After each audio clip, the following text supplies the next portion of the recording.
Okay, good. Okay, look, welcome everybody. Welcome to Consultants Table, and we're very, very appreciative that you've made the transition from a live event in person to an online webinar, and I hope you agree the technology is actually not bad at all.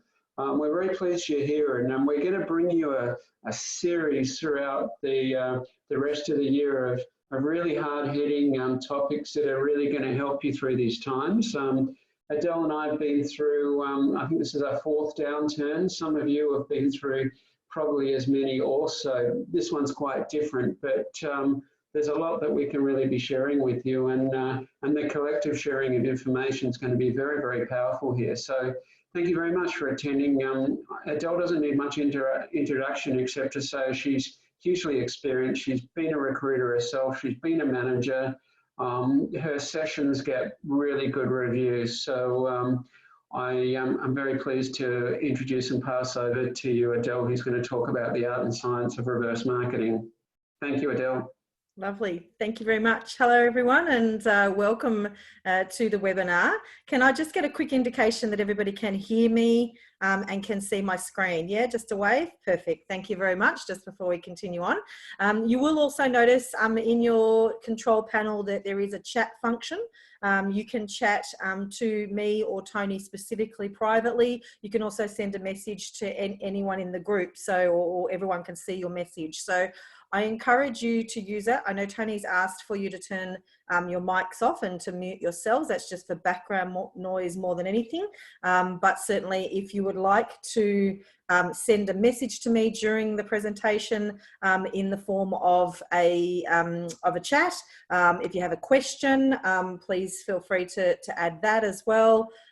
If you, I will be asking for bits of feedback through the session as well. So feel free to put your responses in there as we go along. So thank you very much. As Tony said, thank you for joining us in this new format, which is working quite well, actually. We were hesitant.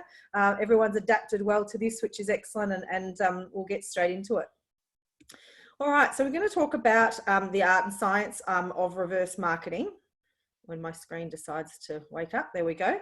And I've designed this presentation for consultants, billing managers, team leaders, senior managers, owners. So it's got a broad appeal to it. It is quite practical in its nature. It isn't necessarily a how-to at a basic level, although I'll get into some of the basic functions of reverse marketing in order to give you some additional hints and tips that I've picked up in my time in the industry. And as Tony mentioned, I've been in recruitment myself for, this is my 23rd year in the industry. I've been a recruiter, I've managed recruiters, I've managed recruitment businesses. So I am coming to you hopefully with a broad background of experience that you'll recognize. I also have worked in blue collar industrial, I've worked in white collar business support, I've worked in IT, I've worked in specialist safety, I've worked in generalist as well. So again, hopefully a broad base of knowledge that provides some value no matter what sort of industry you're in. But I certainly welcome any questions or comments from anybody in their own particular space. So, so please, as I said, feel free to use the chat. Otherwise, if it's appropriate and you want to turn your mic on, you could ask the question directly, but I'll leave that up to you. Oops. Just going back, sorry. What we're going to cover today is just defining reverse marketing. I had a couple of new people. We ran this session in Brisbane last week, and there were a couple of reasonably new recruiters, less than 12 months experience. So I do try to make sure that the content is relevant for all different types of audiences in that sense.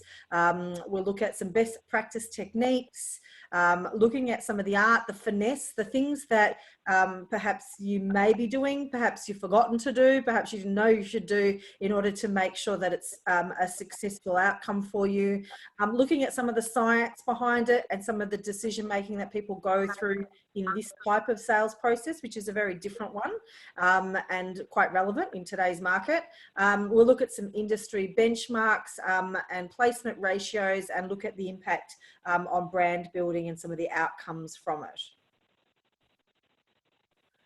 Getting into what is reverse marketing, essentially a kind of dictionary description that I found is about an imaginative approach to achieving supply objectives. So imaginative because it reverses the process, as we know. So instead of out there marketing your services, you're out there with a product marketing that to a specific market or person. So as I said, it is a little different to our standard process, but a lot of people use this as a big chunk of their ordinary marketing activity as well.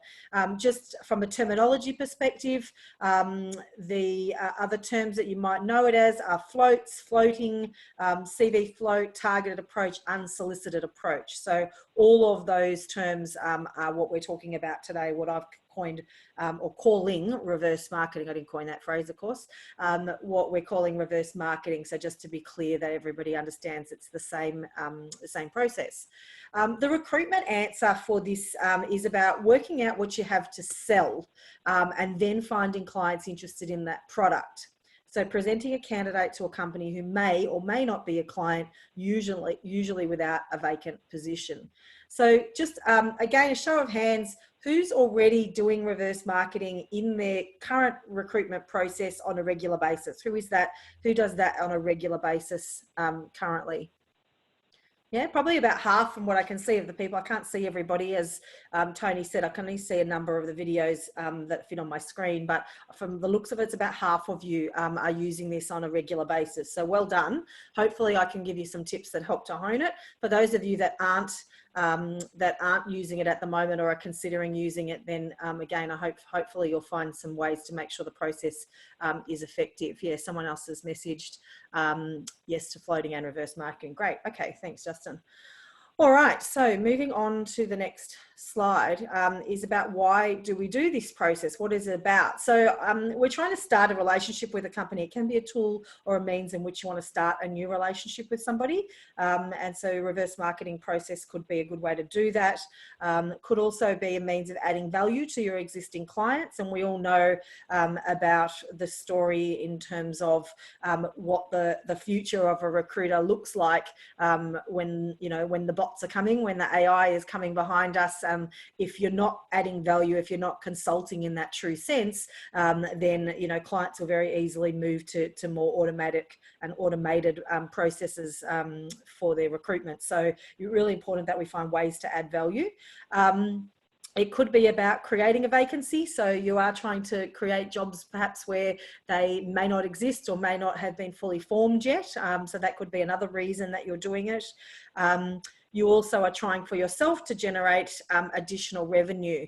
And I encourage you in the early stages to treat it in that sense in terms of additional revenue to your existing revenue stream. However, in the climate that we're in today, and I'm going to touch on that a little bit throughout this presentation. I actually wrote this presentation before coronavirus hit, or just about that time, and I've made some adaptations to it just to allow for the fact that we are doing this in a different landscape now, but it doesn't mean it's any less useful. In fact, in some ways very much more useful to you at this time.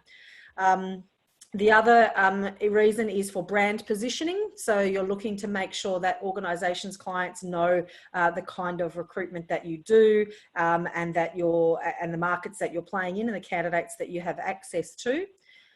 It can absolutely be a reason to contact a client. And again, in this current climate, we need those reasons. I think that's really important. And reverse marketing is a really great reason to contact clients, and particularly for new staff in your organizations. If they're challenged in, what do I call this client about again? I only just spoke to them last month or last quarter. I'm not sure I have a really good reason to call. A reverse marketing exercise is a great reason to call.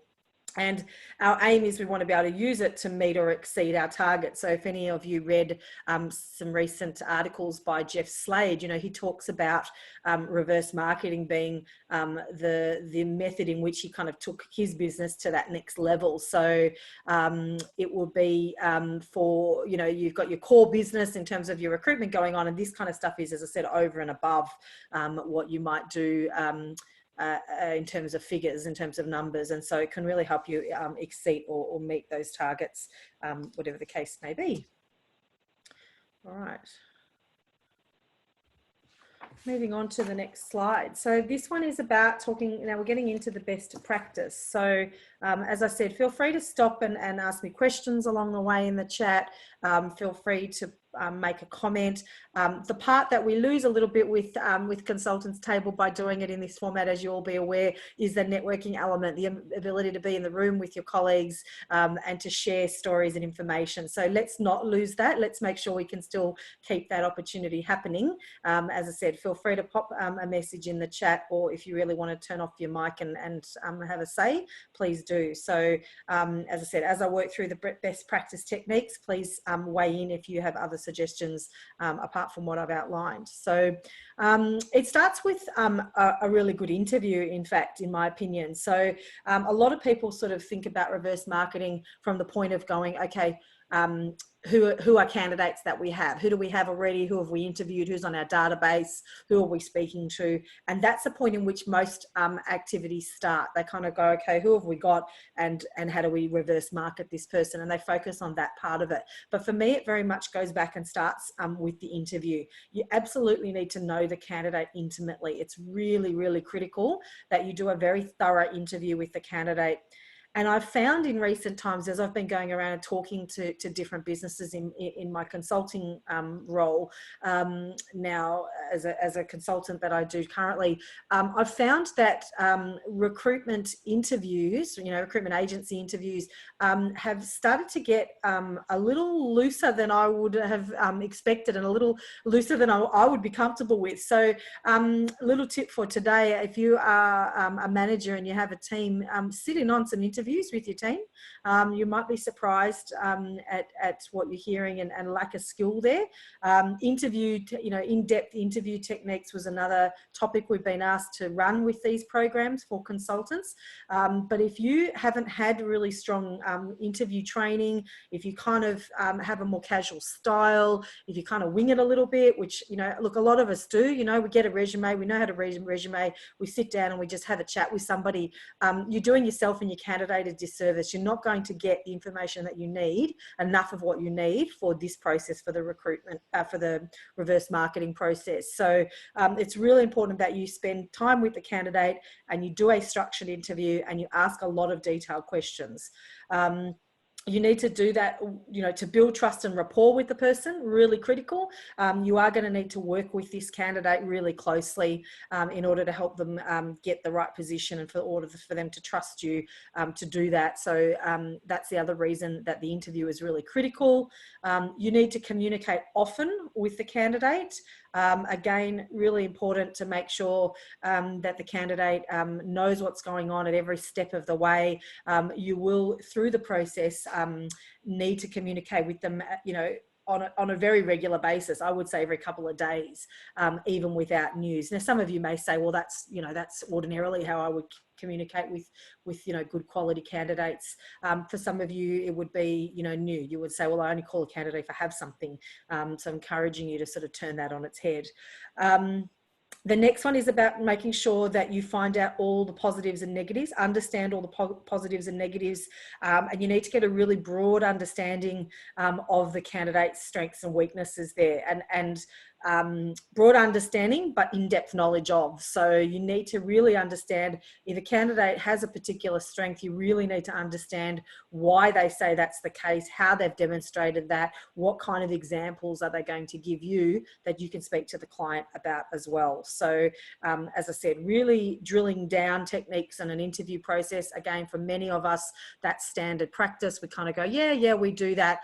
But I even question you to be a bit more thorough about it. Have a really good think about, have I been as thorough as I could? Have I explored every opportunity with this candidate in terms of their background and experience? Do I know them very intimately, as I said? My next point, I say meet them face to face. I say that's critical, but I say unless there is a global pandemic, which we're facing at the moment, obviously face-to-face interviews are difficult at this point in time. So, you know, use your next best with the video, but you might need to connect with them several times. You might need to have what might be the initial phone screen and then a video a couple of times.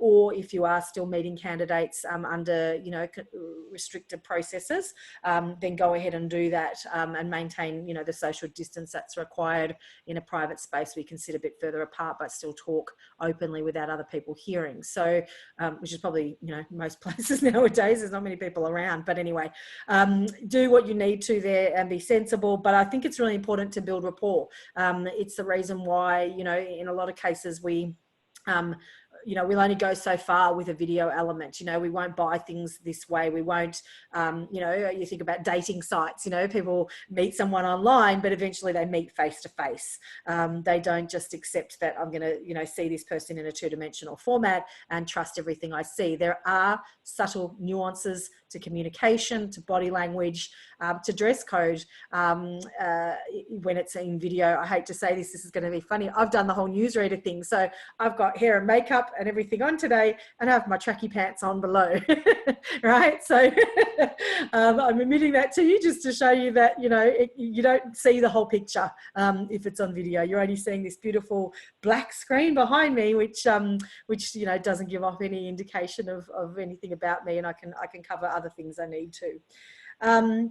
You need to know all the answers to client questions. So you really need to preempt and think about what are clients likely to ask me about this candidate and what do I need to know. Now, some of this, again, you do this automatically. You read a resume and you say, okay, what will I want to ask the candidate about themselves based on this, and these form, you know, the basis of my questions.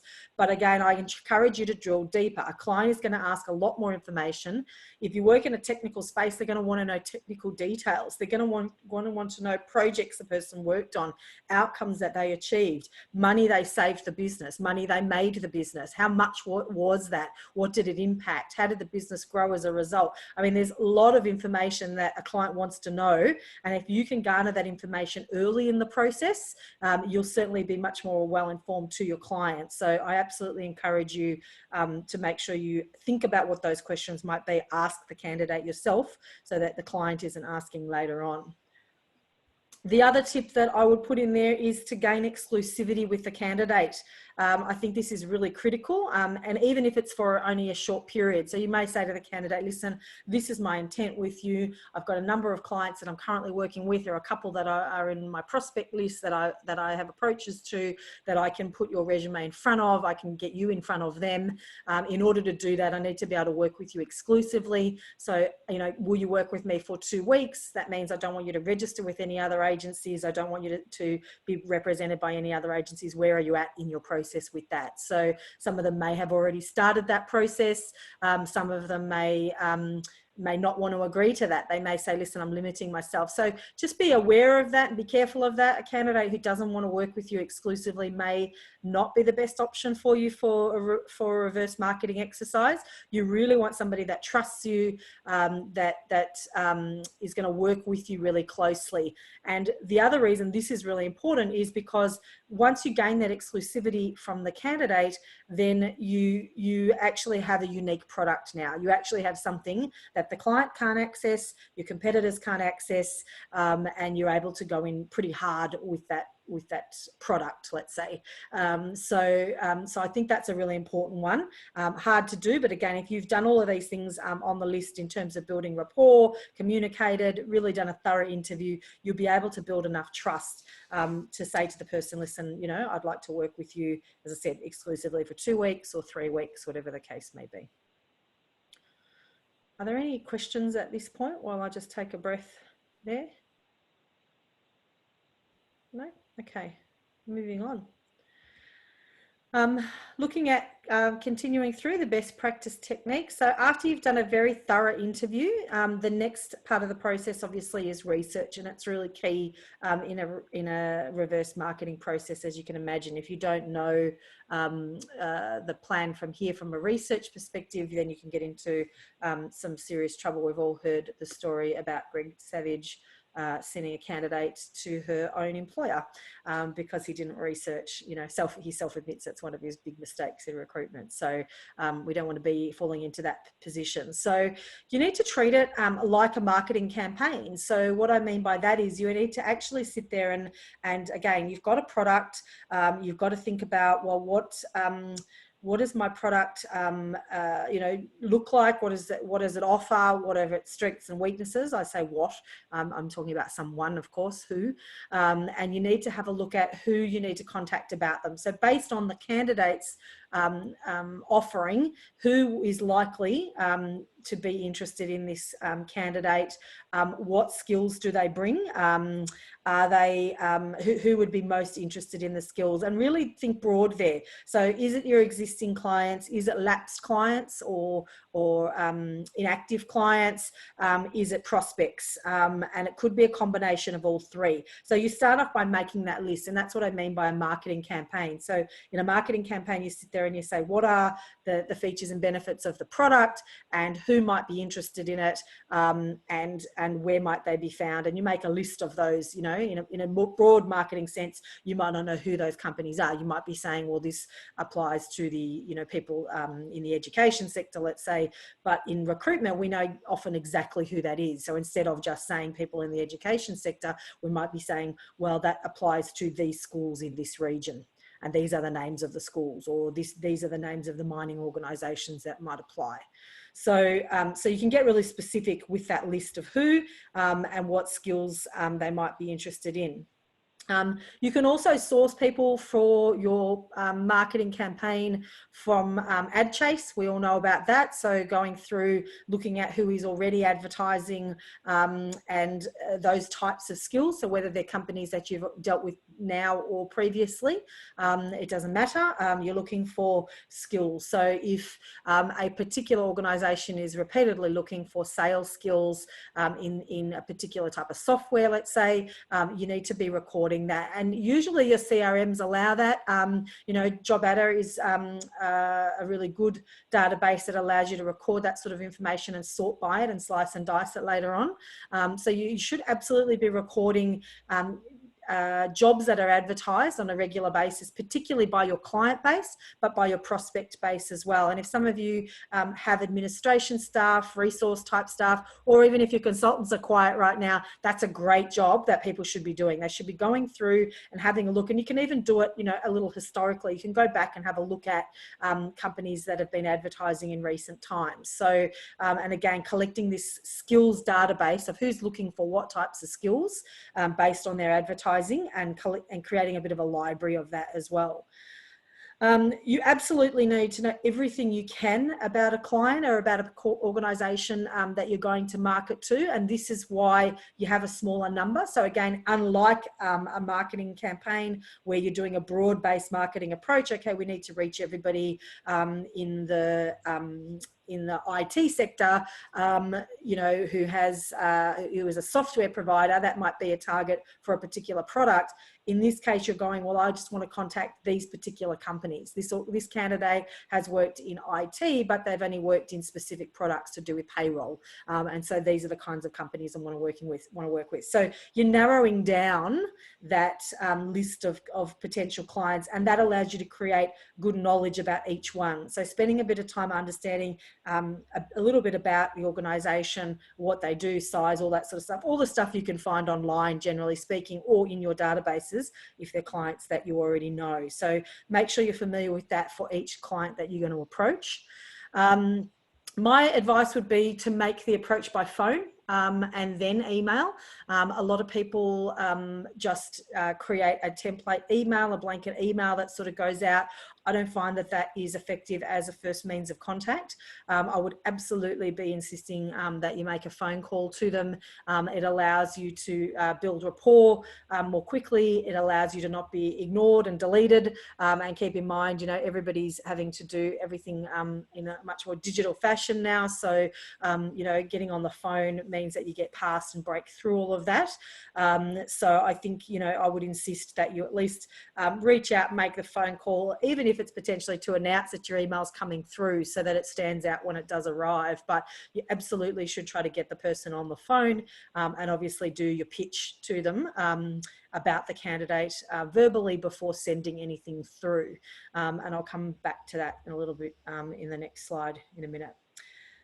It's important to be very specific and targeted in the approach, and whether that's by phone or email. And again, we've all seen or heard horror stories about the very blanket kind of emails that go out that really don't engender a lot of trust in the client with you, that you're really doing the best service by the candidate, and you know they sort of, you know, respond negatively to that. So I think if you're very specific about the target, the person, and why you're targeting them, and that you make it really specific about the candidate and their skills, then I think that they will respect that. Even if they're not interested, they'll respect that you've done that in a targeted fashion. And I liken that, again, I'll use a bit of a dating analogy. I don't know why I use so many dating analogies. I'm not single or anything, but they just seem to make sense. I use a dating analogy here that, you know, when you're on a date with somebody and you're sitting across the table from them at dinner, remember the old days when we used to be able to go out for dinner, you would make that person feel very special. You make that person feel like, well, in that moment, you are the person that I'm sitting here with having dinner. You may be in the back of your mind thinking, not so sure, or what about that other person I saw last week? Maybe I like them more. But at that time, you make the person feel very special. And the same thing needs to go in this interaction with the client. You need to make them understand that you have something that you think they may be interested in, and only them. And this candidate only wants to work for them. Now, that's obviously not the case, but you need to give that impression to the client. Otherwise, it's not specific. It's not targeted. They don't feel special. They feel like you're just literally ringing through a list of companies to place the person in a job, and then it feels very transactional.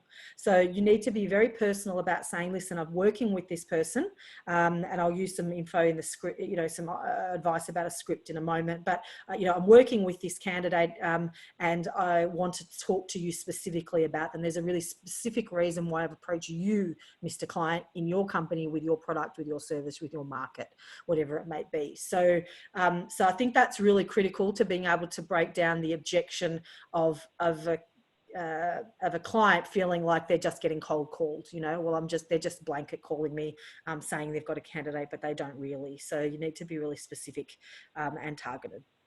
And obviously, just a reminder about privacy requirements. So really important that you don't breach any of your requirements under privacy. You don't share information that's not related to the job or what the candidate has provided to you, and particularly if they ask for, you know, confidentiality, really important. To maintain that, particularly about where they currently work as well, may be required. So I'll talk a little bit more about that in a minute as well. All right. Moving on to best practice techniques, still looking at the phone script. So, so I'm taking this through a process if you haven't already worked that out. So we interview the candidate very thoroughly. We work out who we're going to contact and how we make that approach. And then I've kind of given an outline for a phone script. I'm not giving you a phone script. You guys are all experienced enough to be able to pick up the phone, but I'm just giving you, again, some little hints and tips that I think are really critical in making sure that you get a successful outcome with this process. So, so in terms of the phone script, obviously you need to make an introduction about yourself. I think that's absolutely, you know, important and critical. Who you are, where you're from, and I would acknowledge the approach early in the piece as well. So acknowledge that it's an unsolicited approach. So you don't know me, but this is the reason why I'm contacting you really quickly. Nobody likes the chit chat. Hi, how you going? You know, the Babylon, what's going on in your business? Nobody likes that and is listening calling until you state why you're calling. And we all do that. Think about the telemarketing calls you get. You know, they ring and they say, they're trained to say, hi, how are you? How's your day? Da, da, da. And the whole time at that point, you're thinking, who is this person and what are they calling me about? And not until they tell you that does your brain go, okay, well, I'm prepared to listen or I'm not. So I would encourage you to be professional about it and say, you know, this is Adele calling from Career Lasso. You and I haven't spoken before, but I have a really specific reason for calling you today because there's a candidate that I'm working with that has given me permission to represent them exclusively, and I wondered if I may talk to you about them for 5 minutes. Okay, so really quickly, really early on in the piece, I would be announcing that. You'll see I use those words, and that's my next point about permission to represent exclusively. This is a really key phrase to use in the process somewhere. It doesn't need to be right up front there if you don't feel comfortable spitting it out there, but you need to make sure the client understands that you have the candidate's permission. I think that's really key because a lot of bad recruiters over the years have done the wrong thing with that and have you know, taken candidate resumes and used them without permission. So thanks for that comment, Justin. Yeah, framing the call honest, short and to the point. Yeah, as I said, that's what I totally agree with. So you have their permission and represent exclusively is really key. It's important that the client knows that you have something unique. You actually have a product, a candidate that they may not be able to have access to. And I would say that. I would say I've got a candidate, and a lot of times these types of candidates are ones that haven't been on the market for some time. And that's why they are willing to trust you and work through this kind of process with you. So you may say, listen, I've got an excellent candidate in your space. You know, Justin's commenting to me there, I'll use their space as safety. You know, I've a candidate who's been in a strategic safety position for the last 6 years and hasn't been on the open market, hasn't applied or looked for a job. They're not actively applying for jobs, and I've got them, you know, working with me exclusively, and I have permission to contact you on their behalf. Would you be interested in me telling you a bit more about them? So it seems really compelling when you talk about that permission element and you talk about the exclusivity as well. So I would definitely encourage you to use that phrase with clients, you know, in your own words, if that phrase doesn't quite sit right, but you understand what I mean. The next bit is about questions to the client. And what I mean by this is about, you know, don't be afraid to ask questions. You know, you've got to give a little bit to get a little bit as well. And it's still essentially a sales call in the context that you need to make sure that your pitch is targeted to what they're looking for, their needs. And in some cases, you might come out of that call realizing perhaps this candidate isn't quite the right fit. And as we all know, the whole purpose then could be about, well, turning it around to say, well, who is the right fit and how can we assist you if this person isn't right? So don't be afraid to, yes, start early, you know, short and sharp and to the point at the start, but then feel free to tease it out a little bit, especially if you've got somebody who seems engaged to talk to you for a few minutes. Don't be afraid to sort of have that conversation of, so now I'd like you to tell me a little bit more about, you know, your recruitment process or what you did last time, or, you know, how have you struggled to find these skills? What have you done before? All of those questions, your regular kind of fact-finding questions can still be done in a reverse marketing call. So don't think that you just have to sell, get the candidate across and get off the phone. You absolutely have the opportunity to have those conversations, especially if the person says, yeah, listen, you know, tell me a bit about the person, or I'm happy to have a chat. Don't lose that opportunity. You need to make sure you can demonstrate the candidate match. That's really important. Be really specific again about the company that you're talking to and the role that they have, or a role for the candidate that the candidate might be interested in. Don't be afraid of being specific here. Some people say, oh, but if I say the candidate, you know, wants a senior accounting role and they haven't got a senior accounting role, do I shoot myself in the foot? No, be really specific at this point. You can tweak and adapt that if need be, or if the candidate's not right, the candidate's not right. But you want to be really specific and say exactly what the candidate's good for, what they're looking for, and how that applies to that company that you're speaking to. And it's really important here to be really passionate. And this is the other reason why I say to do this over the phone. You cannot get across your enthusiasm and your passion and your knowledge of the candidate in an email. I don't care how good you are at writing. You cannot get that message across in the same way as you could over the phone. And we've all had that. You've all got clients, or you've had a client who you phone up and you say, I want to talk to you. I've got this great person. I really think they're going to be fantastic for your business. I want you to meet them.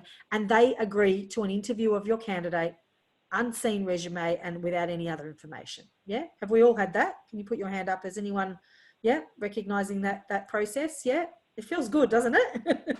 It feels good to do that. It means you've built really good trust with your client.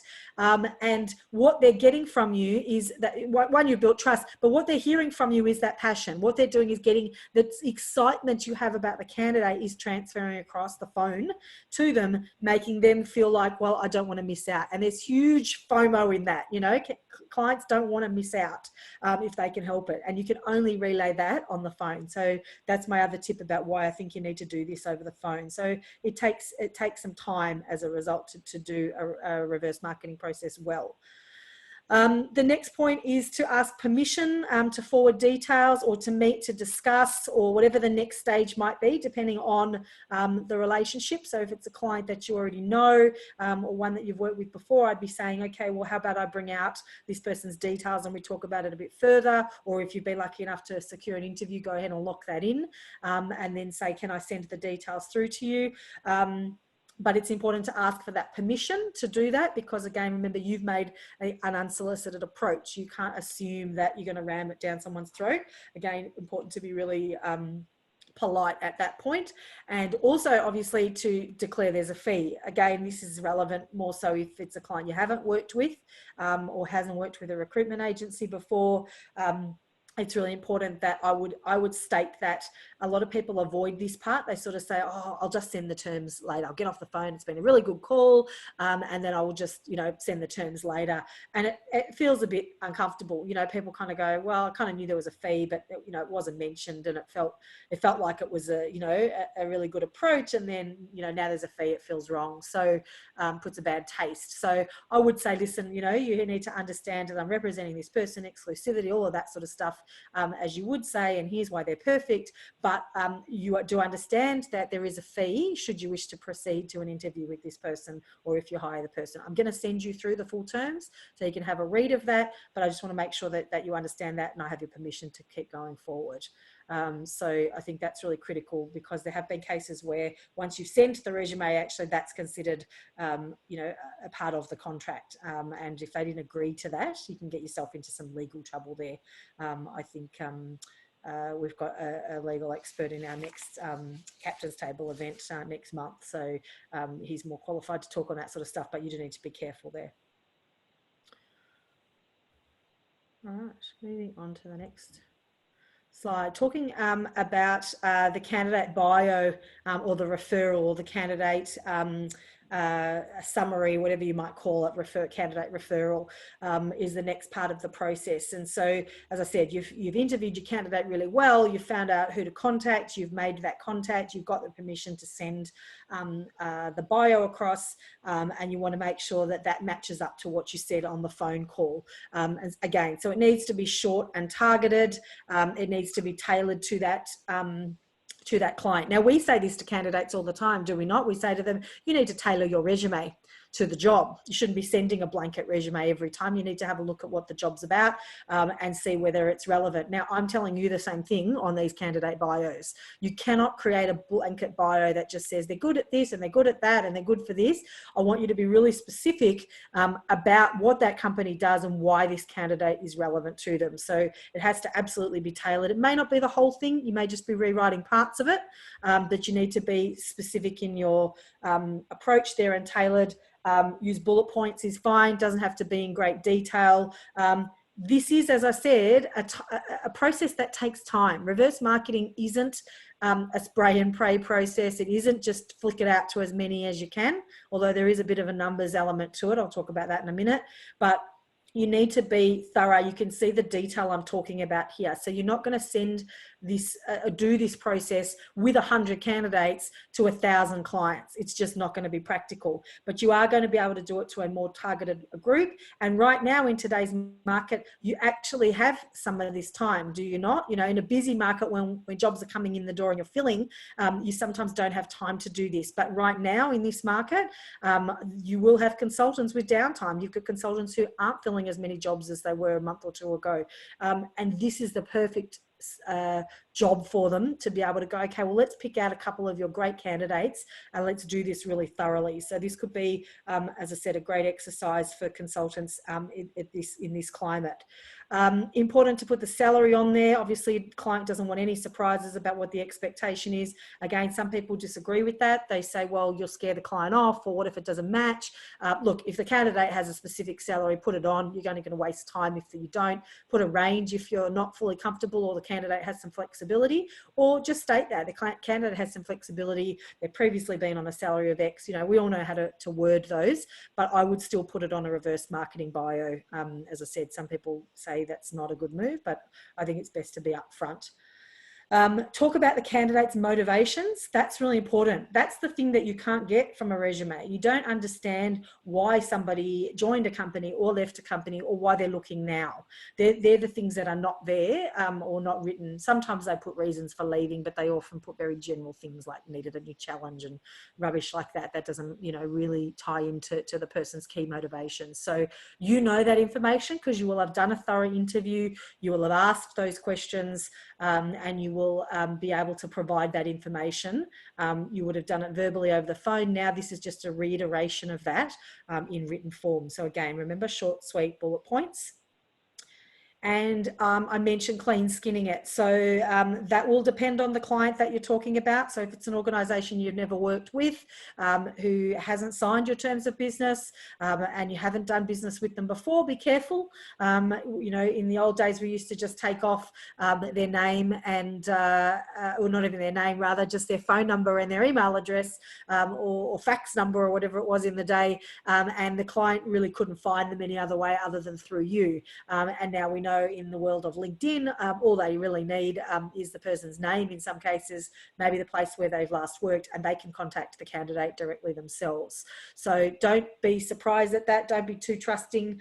There are plenty of clients out there who will, you know, swindle you out of this. You've done all the work. They'll find your candidate, they'll contact and make approach, and then they won't pay you a fee for it. So please don't fall into that trap. If you're in doubt, I would clean skin it, and clean skin it completely, taking the candidate's name, all of their details off, even the companies that they've worked at. So you would generalize those to be industry specific. So you might say a big ad agency in Sydney, and you keep it broad like that. You're not actually even saying the name of the organisation where they've worked, again, so that they really can't find them other than coming back through you. So use your common sense in that scenario, but when in doubt, I would clean skin it. Otherwise, if it's somebody you know and trust, obviously you could leave a little bit more of that information on and just remove contact information under privacy regulations. So any questions about that stuff so far? Comments? No? Cool. Moving on.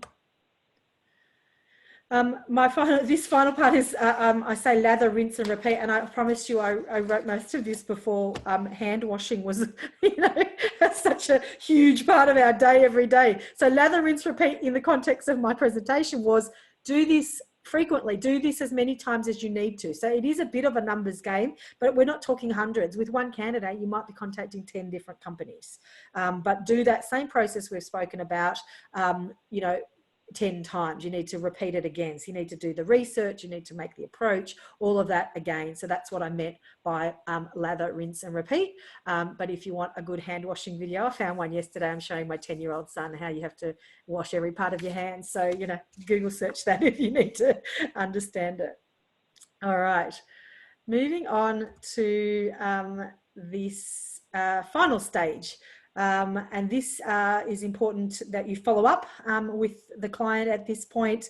You've got to understand that your approach may be low priority in the scheme of it. One, in today's, economic climate, in terms of what people are doing in their business and the issues that they're facing, it could be low priority because of that. But it could also just be low priority because you made the approach to them, if you think about it. It may not be an active job, and especially if it's not an active job that they've advertised or that they've said to you, yeah, we have a vacancy. Your recruitment process now at this point is low priority to them because then it's not in front of their mind just yet. So important that you understand that and do the follow-up. Under current market conditions, as I said, it is going to be a harder process, there's no doubt about it, but it won't decrease your conversions to nil. That's the thing you need to realise. So I think, like all of us have sort of tried to prepare for the worst scenario of no jobs coming in, we all realise there's still actually a little bit of work going on. For some of us, it's about roles that we already had in.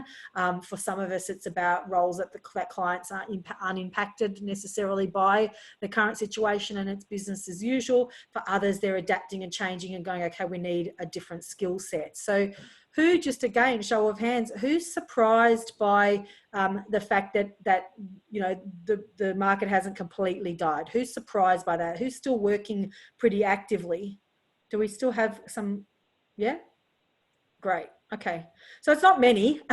It's probably what, 20%ish of people that I can see there put their hand up. So it's not a huge number, but it's not zero either, is what I'm trying to say. So there is still work going on out there. Someone's on the chat said, yeah, temp work and freelance more than perm. Yeah, so the market's just changed, but it's not necessarily gone completely cold. And I think that's something that we're all hanging on to, which is great. And I think that's something that can help with this reverse marketing process. It is going to be harder. You may have to contact more people than you once did before, but it isn't zero. You will hit a hole in one with it at some point. You will hit somebody who is interested and is still looking or is willing to keep a process going for future start dates. That's been a big one in some of the projects that I'm working on at the moment. I'm doing a recruitment project. The recruitment activity is still going on. We're just extending out start dates. We're saying to people, we're still going to go through the process. We're still going to make you an offer, but we won't be having you start straight away. So be prepared for that. And people are okay with that. They seem to be fine. So, it could be a way to get the client to still do the process now while there are candidates around and able and willing to look for work. So as I said, don't be too disheartened by the current market. It won't be nil. It'll just be slower. You've made a commitment to the candidate. If you've built good rapport and trust with them early in the process, you will have made a commitment to them to keep them connected about the process. So the final stage involves keeping them up to date and providing that feedback. Even if the feedback is, I have no feedback, I'll be following up again and coming back to you. And in that stage, you need to ask the client about, the what else, who else question. So not always is the candidate that you found going to be the right person. We know that, but it opens a conversation with the client, which is where the branding exercise and the building new relationship with the client element comes in from the very first slide, where we spoke about, why would you do this? It may not result in a recruitment outcome. It may not result in a fee this time, but what else or who else can I help you with then? Now that we're talking, what if this person isn't right for you, who could be right? So industry types with different requirements. Yeah. So looking at other industries that person can cross over to, I think Justin's making that point there. So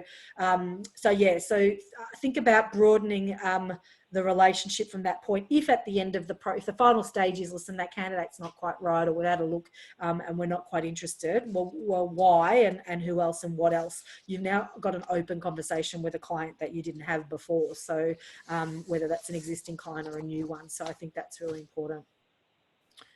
All right, I'm going to talk now about finessing the art. I'm just going to ask at this point if there are any questions or comments. While I grab a sip of water, please.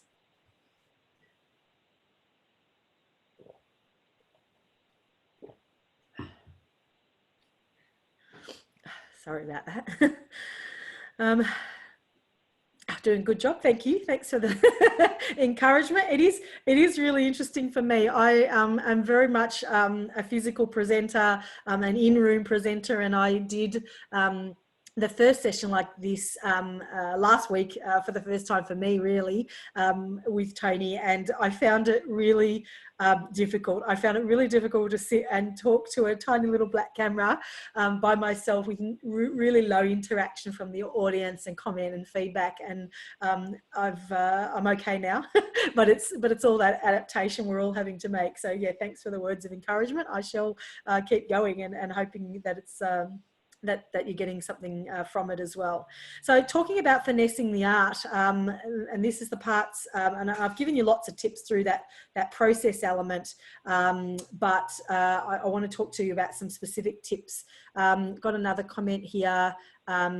Yes, stop scattergunning. Yeah, thanks, Vicky. And I did talk about that. Yeah, zillion companies and then claiming ownership of the candidates. Yeah, absolutely, really important that you make it targeted. I hope I've got that message across, that this isn't the kind of approach that is a numbers game in the sense of the more people I'll send it to, the more people I'll get bites. It is, but it still has to be in a very narrow field, and you've got to really think about where could this candidate work. You've got to get a bit honest with yourself there, and say, you know, where is it worthwhile me sending this candidate, not just sending them to a zillion companies, as Vicky Ann says in her comments. So so thanks for that. So the finesse of this is about adding client value, but also making sure that the client understands that quite a bit of work has gone on to this process. There can sometimes be the incidental impact that the client thinks, well, it was really easy. You know, if you have a candidate and you send them in and the client likes them, and then they decide that they interview and make a hire, they can go, well, it was really easy for you. You didn't do much work. And so like all parts of our recruitment process, you need to make sure you build that in and make sure the client understands that you've spent a lot of time and effort getting to this point and bringing this person to the table, and making sure that they stayed interested and making sure that they, you know, want to join that organization and finding them out in the first place. You know, the research you do alone is that it can be you know, some hours of time, and making that contact and all of those sorts of things. So don't be afraid to make sure the client's aware of the value that you're building in this process, even though sometimes it can seem like a really easy, as I said, kind of hole-in-one effect. It's important that you look at quality over speed. So this ties into the point, the point that Vicky Ann is making there. Quality over quantity, but also I would say over speed. So this process isn't one that happens overnight. It isn't a strategy that is going to be, okay, well, I made this many calls and I've got this many out of it and this is what's going to happen. You still need to track it that way, but I think you need to think about this as a long-term strategy in your marketing plan. So I was working with a business last week who we worked on individual business plans for your desk. Some of you are on, hello. And we were talking about, yeah, individual consultant business plans for your desk. So a little mini plan of what am I going to do for the next 3 to 6 months on my desk. And I think you need to think about this in that long sense. So I'm going to do a bit of it each day or each week, and it's going to form part of my strategy. But my expectation on the result is what? You're going to have to put that in terms of, yeah, what do I expect to get? Because it isn't going to be really quick. It's going to be something that builds up over time, and your skills get better at it, which build up over time as well. So don't aim on speed or quantity. I would be celebrating, you know, the 1s and 2s numbers rather than the 10s and 20s in this. You may not have huge turnover, but it could have an impact, and we'll talk about the impacts at the end to your figures overall, even in those smaller quantities. It is about building trust with both clients and candidates, and that's a real finesse. If you are transactional in your manner, if you see this just as business, you're going to be unsuccessful. This is the real art to it. You really need to use all of your consulting skills, and this is why many people fail at this particular type of skill in terms of reverse marketing, because only the really great consultants are able to do this particular part of the recruitment process well. It can be taught. taught, it can be learned, the skill can be honed. But if you've got transactional consultants, if you feel like sometimes you're a bit transactional in your process, you need to think about building in that trust element and turning yourself more into the consulting side of it with both the client and the candidate. Really critical, both for survival for us as a species of recruiters, but certainly in this process as well. Don't lose sight of the brand impact. I think that's really critical. Think about the impression that you make all the way through the process, and with the client in particular. If you were unlucky this time in terms of convincing the client to have a look at your candidate, you will still have made a good impression, hopefully, with the client about your brand and what you do and what kind of people you're able to source for them. And, you know, that's going to sit you in good stead when we start to come out of the economic situation as well. They're going to come back to those organisations that even in the quiet times like now for them still had the product that they needed. So don't underestimate that. And I do want to mention that the RCSA does have guidelines around reverse marketing in their code of conduct. For those of you that are members, important that you understand what your requirements are there. They are around privacy.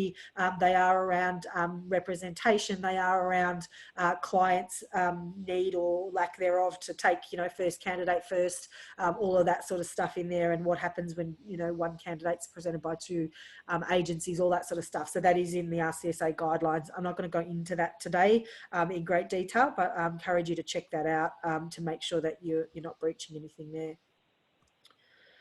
I want to talk a little bit about the science, and in this case, it's the psychology. So the science element that we're talking about for this kind of process, as I said, is psychology related. And I want to talk about a couple of concepts there that I think are relevant in this process. So reciprocity. Hey, I've said it. Those who know who met with me last week will know what that's about. Reciprocity is about giving something to create a connection. So giving something to somebody so that there is a feeling of an obligation, of a contract between you. Not in a dirty sense, not in a nasty sense. We do this every day with social media. Why do we do stuff on social media for free? Why do we give out ebooks? Why do we give out any information? Why do we talk to clients and give out free information and advice? It's about creating that relationship and connection so that when the time comes that you want them to come back and pay a fee to you for something, that relationship is there. So I think that the science element or the psyche behind that is important in this process. I think social proof, and we talk there again about social media and looking at people checking each other out, checking out each other's credibility, understanding whether others have been there before. I had a little story about this one recently of a national park in the US that was having issues with people taking things from the national park. So souvenirs, things that they'd find on the ground, or plant cuttings and all sorts of bits and pieces were being removed from the national park. And they ran this exercise, a psychological exercise, to see whether they could have an impact on whether, you know, people would continue to take things from the park or not.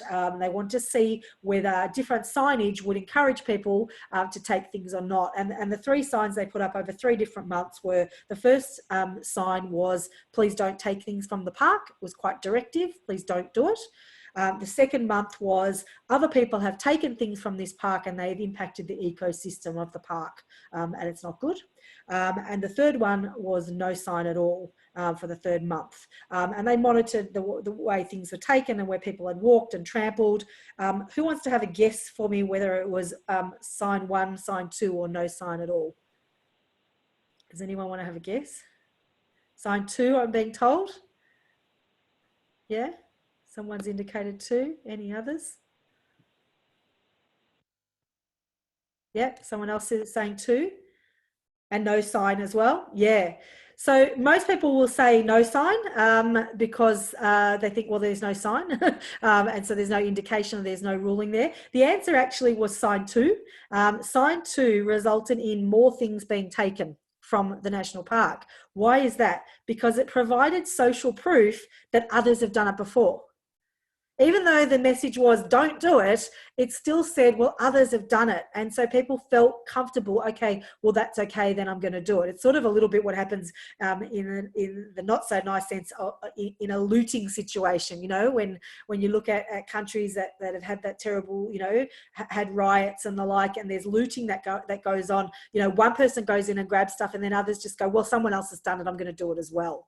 Not nice part of our psyche as humans, of course, but social proofing in a positive sense is about who has been here before and who has done it, and so it feels safe. And so you need to think about building that up in the background. Your ability to be able to give the client confidence from a psychological perspective about this process is social proof that you do this, that you work in this space, that you're known in that market. And we're all doing that in the background in most cases in our industries. So it is quite solutions focused, this process. So it is very much about I have a solution to your problem, or I have a you know, something that will fill the hole. But you also have to sell the benefits of the process as well in terms of what you do as a recruiter. Did somebody have a question then? No, I've got a sound. Someone turn the sound off. Yes, so make sure you. Am I cutting out? No? Oh, okay. Make sure you sell the benefits of the recruitment process. So what we do in the process, again, making sure that you build in that value. So talk about why you're charging a fee. Don't be afraid of that. Don't shy away from that side of it. The psychology of that is important in this process. It is a marathon and not a sprint, and you've got to think about that psychologically for yourself as well, in terms of, as I said, building this into a long process, strategic process in your marketing, not just you know, a KPI that has a quick hit. Oh, you called a few, I didn't work, don't worry about it, we'll try something else next month. It is a long process, so think about it as a marathon, not a sprint. Think about the brand protection guilt, and what I mean by that is you've made this really tailored approach to this organization. You've told them very specifically that this candidate wants to work with their business. They want to come and do what they're doing in their business. They're really interested just in their company. Now, if the client says, no, I'm not interested, I don't think they're right, I would actually turn this around and say to the client, what would you like me to tell the candidate? This is somebody that wants to date you. This is somebody that wants to be involved with you, and you're rejecting them. You know, you don't use this kind of language, but put the obligation back to the client a little bit. It's quite powerful to get them to really understand that you are serious about this and that you have the candidate's trust, and you're not just going to go, oh yeah, okay, that's fine, no worries, you're not interested. You know, you need to ask them really about why. We all know that that helps us do a better recruitment process as well, but don't be afraid to say things like, you know, we want to make sure that we don't impact your brand. So that brand protection on the client's part becomes important, and you guilt them into that a little bit. And I think the psychology of that is really important. I just want to show you this model as well to understand in terms of the buying appetite in a reverse marketing process. This is Prochaska's model. You can look up Prochaska's an American doctor of psychology who developed this model, and he actually developed it to do with the stages of change. So the way people go through a change process. So some of you may want to use this in your business at the moment with everything else that's going on, but it can be applied to a sales process as well. And if you look on the pink red side, people go through a pre-contemplation, which from a sales process means no, I'm not interested, I don't need your product. It's called pre-contemplation. Then they go into contemplation, where they kind of go, well, maybe I'm interested. Then there's what they call the preparation stage in a sales process. That's where they start to prepare or plan, or they might start to do some research on organizations that can help them or sell the product they're looking for. The action process is then do. Okay, I'm going to approach those organizations and I'm going to talk to them and get some pricing and get quotes and all that sort of stuff. So they start taking action. And then it talks about maintenance in the change process, but it's about keeping on going through the process and going back to the start again. So why I'm sharing this with you, if you think about typical sales training that you've done, your own sales skills, they start at around the middle of that model, from the prepare and plan and the do stage. In most cases, we're selling to somebody who's already about to buy. We're selling to somebody who's already contemplated, they've already prepared, they're kind of at that process of who do I buy from? And we're used to selling from that level down. And this reverse marketing process starts much further up the level of change. Can you see that? You're talking to people in some cases who may be at the no stage. Hopefully they're at the maybe, or you can get them to a maybe and get them into prepare and plan. But can you see, this is why I'm sharing this with you, because it's really important that you understand this so you don't get so frustrated about it, but you can speak to them in that right language. I understand that you may be just contemplating, or you may not have contemplated this at all, Mr. Client, but it doesn't mean that it's not worth considering. Can I get you to make some consideration, even if it might not be for now, maybe in for future, have a, so you've got to talk them through those processes and get them down closer to a do or action before you're ever going to be able to make the sale. You can't sell to someone who's at a no stage. They just aren't there yet. And that's probably good, advice just in general when you're talking to clients, I suppose, on any sales process. Check where they are in this scale of change. Any questions on that? Comments on that? All right, almost done, guys. Thank you for working through me. We're just after 11. The normal Consultants Table events run for an hour and a half, as you know. I'm going to finish in the next sort of 5 or 10 minutes, allow for some question time if you like. So we won't be taking up the full time, but thank you for working with me. I know it's a long time to be online as well. So looking at placement ratios. So what I want to talk about here is, what is the chance of success, I suppose, in this process. And I want to highlight you to job network organisations, so organisations that take people who have been, long-term unemployed, have disability issues, or have employment barriers, and they market them to organisations to try and get them jobs. Now, they use reverse marketing solely.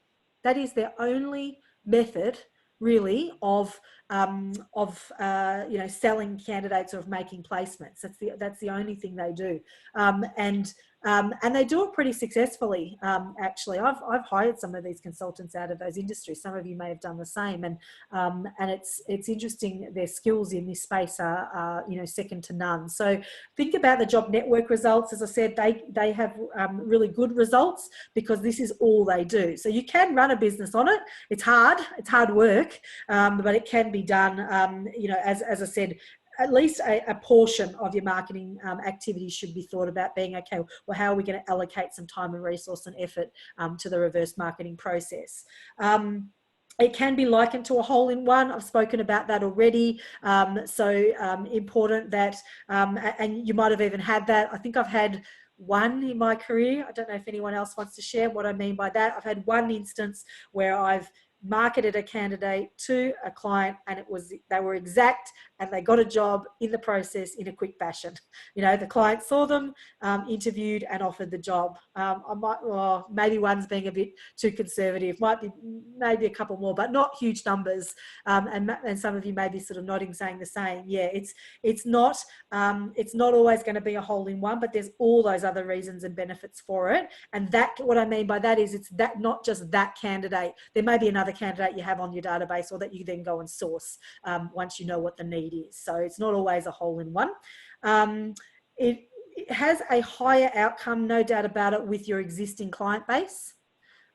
Why is that? If you're all in the room, I'd ask for answers. It's hard in this format, but why would it be easier with your existing clients? You already have rapport, you have a relationship, you have some trust built, you have some brand recognition there. So it's definitely easier with your existing clients, and it feels like you're adding value to them. It feels like a value add piece to them, not a sales pitch straight out. So I would encourage you to start your lists with your existing client base, and I include in that your inactive clients. So even the ones you haven't spoken to in a while, again, like we said at the top, great reason to contact them.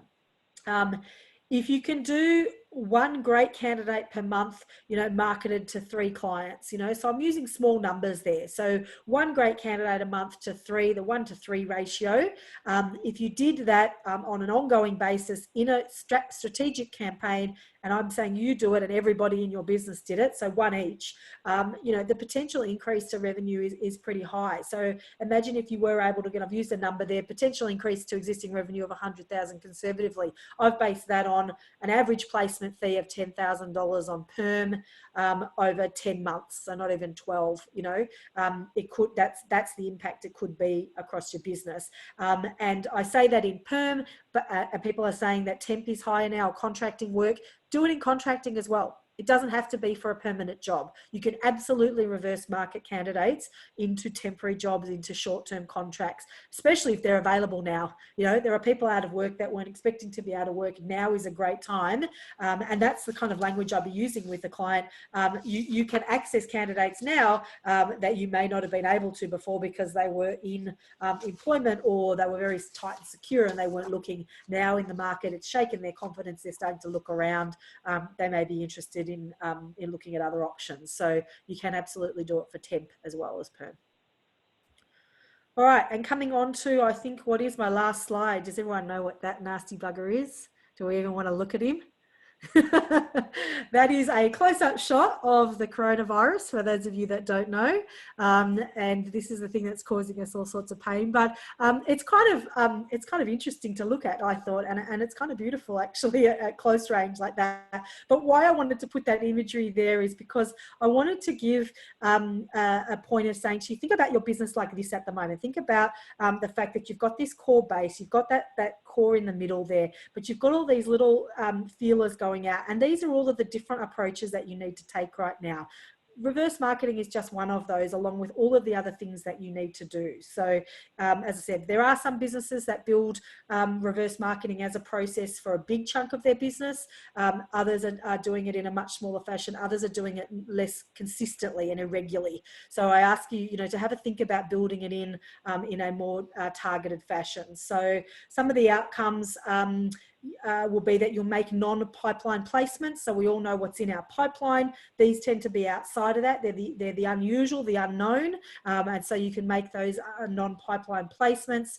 You will build trusted relationships with your clients. It's really important, as I said, to add value. You will grow your client base. You will have more companies to speak to at the end of a active reverse marketing campaign over a long period of time. You'll have more people each time in which to contact, particularly if you're in a specialization or in an area of specialization. You will grow your brand and become an industry expert in your space, know your space really well. And I think that's important. Even in some of the generalist businesses, there can be specializations within that and industry experts within your whole group. You will get candidate recommendations. If you do this really well and you have built relationships with the candidate and respect and rapport, you'll be surprised at how well candidates treat you in this process, and they will refer people to you that are like them or that are as well skilled. And we all want those. We want those candidate recommendations nowadays in the market where it's hard to find people. It is true consulting in its outcome, not transactional. We've spoken about that, and those of you that can harness this skill and do it well, hone the skill and do it well, will definitely benefit in that way. And again, as I said, it is absolutely a reason to contact clients in this tough market. What better way to have, a conversation to have with them than talking about something that may be really specific to their business, to their need. As I said, even if it's not right now, it certainly gives you a fantastic reason to contact them. So don't be afraid to use it now for yourselves and tell your teams if you're leading a team. And then my final slide is just a model of that. This, if you contact Tony or myself after the webinar and you'd like a copy of these slides, this is one I would just put up on your board, or keep handy as a bit of a flow chart to sort of go, okay, what is the process that I need to go through for reverse marketing? Interview research, targeted approach, prepping both the client and the candidate, follow up, follow through, and then maximizing the opportunity. If it's not that candidate, what other future needs might you have with this client, and they become a client and you just go back around again. So that's a little model that you can use if you wish to. And as I said, just contact Tony if you want a copy of the presentation for today. So that's it from me. As promised, we're just almost 11:15 now.